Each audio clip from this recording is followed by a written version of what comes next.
period of transition. A country which had isolated itself from the outside world was being reborn as a leading world power.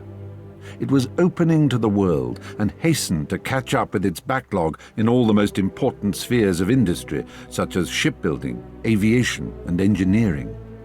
Foreign specialists were invited to train Japanese engineers, and the Japanese themselves started traveling and studying technical novelties.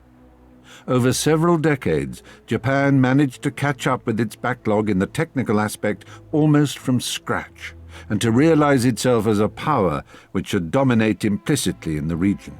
As it started to gain power, Japan turned its attention to its neighbors, aiming at expanding its areas of influence and its territories.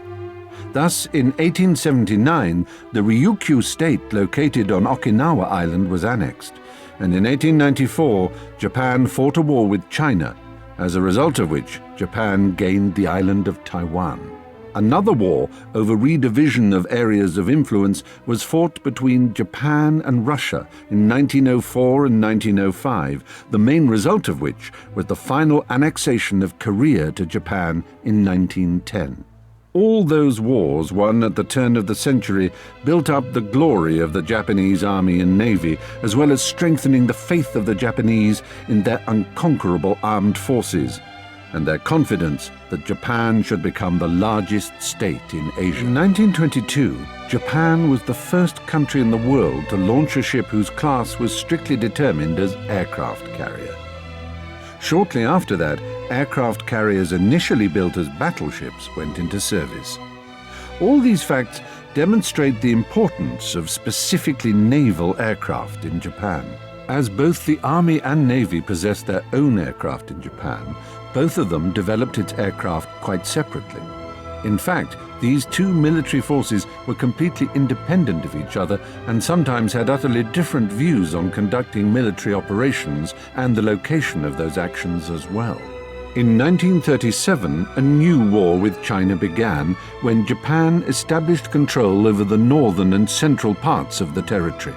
In response to the war in China and the movement of troops into French Indochina, the USA placed an embargo on oil and metal supply to Japan. These materials were vital for the conduct of military operations, so Japan had to seek out another source. It was quickly found in European colonies in Southeast Asia, which automatically made them the object of military invasion. After the introduction of the embargo, the Japanese headquarters became more and more conscious that conflict with the USA and England was inevitable if the country continued its expansion southwards. And consequently, plans for a preemptive strike began to emerge. One of the possible plans even provided for striking an aircraft carrier blow on the Pearl Harbor Naval Base located on the Oahu island of Hawaii.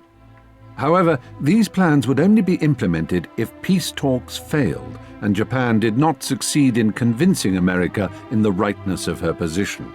On April 10, 1941, Japan established the first aircraft carrier fleet comprising 3 divisions of 2 aircraft carriers each. It was the first large formation of aircraft carriers in the world.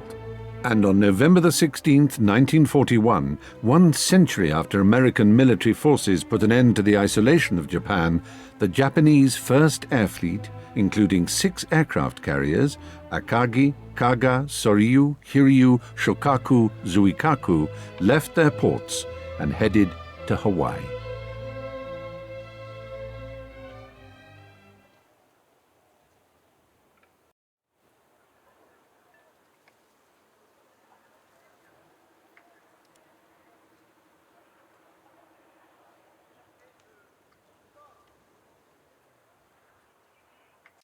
On December 2, Japanese fleet received a telegram telling to open a top-secret envelope, the contents of which told that the Japanese Empire had decided to go to war against the United States, Britain, and Holland. On December 7th, at 0530 hours, the Japanese task force turned northeast, and Akagi signaled the aircraft of the first wave to prepare for takeoff at 0615. Wheeler Field and other fields were primary targets in the Japanese attack plan. Battleships were chosen as the main targets in the U.S. fleet, since they were the prestige ships of any navy at the time.